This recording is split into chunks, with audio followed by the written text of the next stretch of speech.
इस video session में हम लोग डिस्कस करेंगे अकाउंटिंग ट्रीटमेंट ऑफ गुडविल। यानी कि जब एक पार्टनर जो है एक फर्म से रिटायरमेंट लेके जा रहे हैं, किसी पार्टनर की डेथ हो जाती है, तो उसके गुडविल की हम किस तरीके से ट्रीटमेंट करते हैं। अब गुडविल क्या है? अब गुडविल ना जो सारे पार्टनर्स हैं वो मिलके एफर्ट्स करते हैं अपने बिजनेस को अच्छा चलाने के लिए, अपनी अच्छी सर्विसेज देते हैं जिससे उनको ज्यादा से ज्यादा प्रॉफिट अर्न होते हैं। ठीक है, तो अब क्या होता है कि अब गुडविल में अब उसको हिस्सा दिया जाए या ना दिया जाए, अब बात ये आती है। आप देखो कि जो हमारा जो पार्टनर रिटायर होके जा रहा है तो उसने भी तो अपने एफर्ट्स किए होंगे, तो जिसकी वजह से हमें जो है आज की डेट में भी प्रॉफिट ज्यादा अर्न हो रहा है और इन फ्यूचर भी हमें प्रॉफिट लगातार अर्न होता रहेगा। ठीक है, तो वो एज अ कंपनसेशन वो क्या चाहता है, हमारी फर्म से एक गुडविल की अमाउंट चाहता है वो। ठीक है, तो गुडविल की अमाउंट हमें उसको देनी पड़ती है। देगा कौन? जो हमारे ओल्ड पार्टनर्स है वो उसको गुडविल की अमाउंट देते हैं। ठीक है, अब ओल्ड पार्टनर्स अगर गुडविल की अमाउंट उसको देते हैं तो उसके कैपिटल अकाउंट को क्या किया जाएगा? उसको तो किया जाएगा डेबिट। ठीक है, ओल्ड पार्टनर्स का मतलब है कि जो कॉन्टिन्यूइंग पार्टनर है जो हमारी फर्म में अभी भी है, और जो पार्टनर रिटायर होके जा रहा है जिसकी डेथ हो रही है तो उसको कहाँ पे दिया जाएगा? उसके कैपिटल अकाउंट को क्रेडिट कर दिया जाएगा। क्योंकि अगर किसी के अकाउंट में कुछ जाता है तो हम उसको क्या करते हैं? कैपिटल करते हैं, मतलब क्रेडिट कर देते हैं। अब इसमें क्या है, कॉन्टिन्यूइंग पार्टनर्स कैपिटल अकाउंट को डेबिट कर देंगे, और जब हम क्रेडिट करते हैं तो उसके साथ टू का यूज करते हैं, टू रिटायरिंग या फिर डिसीज पार्टनर कैपिटल अकाउंट को हम क्या कर देंगे? क्रेडिट कर देंगे।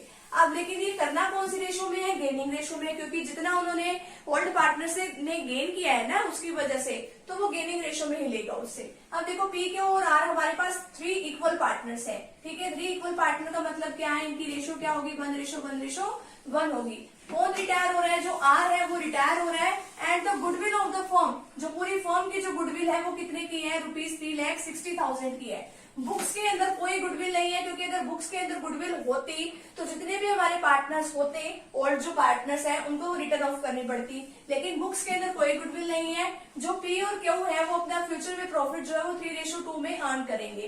तो अब आपको नेसेसरी जर्नल एंट्री करनी है। सबसे पहले तो गेनिंग रेशो निकाल लेंगे, फॉर्मूला पता होना चाहिए, new ratio minus old ratio. अब न्यू रेशो क्या है? 3/5 है ना, तो अगर हमें पी की निकालनी है, न्यू रेशो क्या है? 3/5। कहाँ से आया? यहाँ पे 3 + 2 कर दे, 3/5 आ गया, माइनस 1/3 कहाँ से आया? अब यहाँ पे देखो 1:1:1 है, 1 + 1 + 1 तीनों को ऐड कर देंगे। ऊपर लिखा हमने पी का, नीचे हमने जो है टोटल लिख दिया 1/3। एलसीएम लिया तो एलसीएम लेने के बाद हमारा आंसर आया 4/15। आगे क्या है? क्यों ने कितना गेन किया है? अभी क्यों की दे रखी है 2/5, ये न्यू रेशो है, माइनस कर देंगे। क्यों की रेशो कितनी है? 1/3 माइनस कर दिया तो 1/15 आ गया, तो रेशो आ गई 4:1 आ गई। ठीक है, ये हमारी गेनिंग रेशो है। अब बात आई कि यहाँ पे 1,20,000 कैसे आई? ये हमारी पूरी फर्म की गुडविल है, कितनी है? 3,60,000। अब इसमें से जो है आर का हिस्सा कितना है? आर का हिस्सा है 1/3, तो 1/3 किया तो कितना आया हमारे पास? 1,20,000 आया। तो 1,20,000 तो मिलेंगे, किसको मिलेंगे? गुडविल के जो पार्टनर रिटायर होके जा रहा है आर को मिलेंगे, तो उसके कैपिटल अकाउंट में हमने क्या कर दिया? क्रेडिट। देगा कौन? ये जो हमारे जो कॉन्टिन्यूइंग पार्टनर है वो देंगे। कॉन्टिन्यूइंग पार्टनर कौन से बचे? फिर आर तो चला ही गया, तो पी और क्यू बचे, तो पी का कैपिटल अकाउंट भी डेबिट कर देंगे, क्यू का कैपिटल अकाउंट भी डेबिट कर देंगे। रेशो क्या हमारे पास? 4:1 है, तो 1,20,000 का 4/5 करते हैं, तो अगर हम इसको काटेंगे, कट करते हैं तो 24,000 की 4 के साथ मल्टीप्लाई करी 96,000 आया।